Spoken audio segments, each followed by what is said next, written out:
Isang makahulugan at banal na mahal na araw sa lahat at yaman lamang na Holy Week ngayon, kahit walang kaugnayan, ay pag-usapan natin ang isa pang interview kay Rosana Roses kung saan ibinigay niya ang kanyang reaksyon nang una niyang makita ang isang Nora Aunor.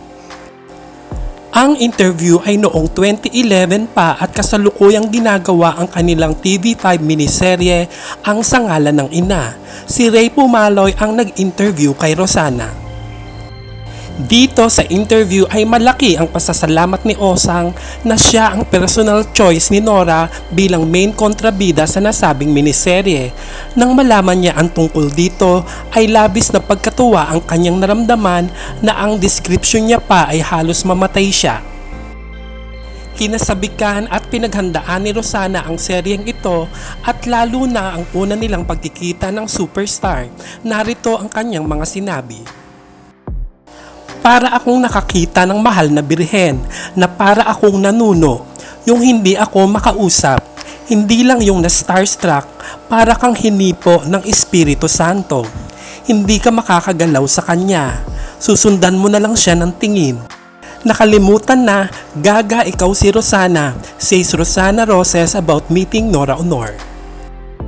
Natanong din si Osang tungkol sa kanyang pagiging maka-Vilma at kung sino ang mas mahusay na artista kay Nora at Vilma. Narito ang kanyang sagot. Hindi, magkaiba, magaling si Ate V, oo magaling. Pero pag nakita mo si Ate Guy, kahit hindi uma-acting, pag tiningnan ka ay tunaw ka. Dahil ang makikita mo yung kaluluwa niya, yung soul niya nandun eh. Wala kang makikitang any negative sa sinasabi tungkol sa kanya na ibinabalita sa kanya. Pag nakaharap mo siya, wala lahat yun. Mamamagnet ka na lang, matutulala. Noon ko napatunayan na isa lang talaga ang superstar. Walang kahit na mag-come close. Pahayag ni Osang. Sa 2011 interview din ay sinabi ni Osang ang pagnanais nila at ng iba pang artista na ideklara si Nora bilang national artist. 2022 nang natupad ang wish na ito ni Rosana at iniakyat ang pangalang Nora Aunor bilang pambansang alagad ng sining sa film at broadcast arts. Maraming salamat muli, Osang, sa pagmamahal kay Ate Guy.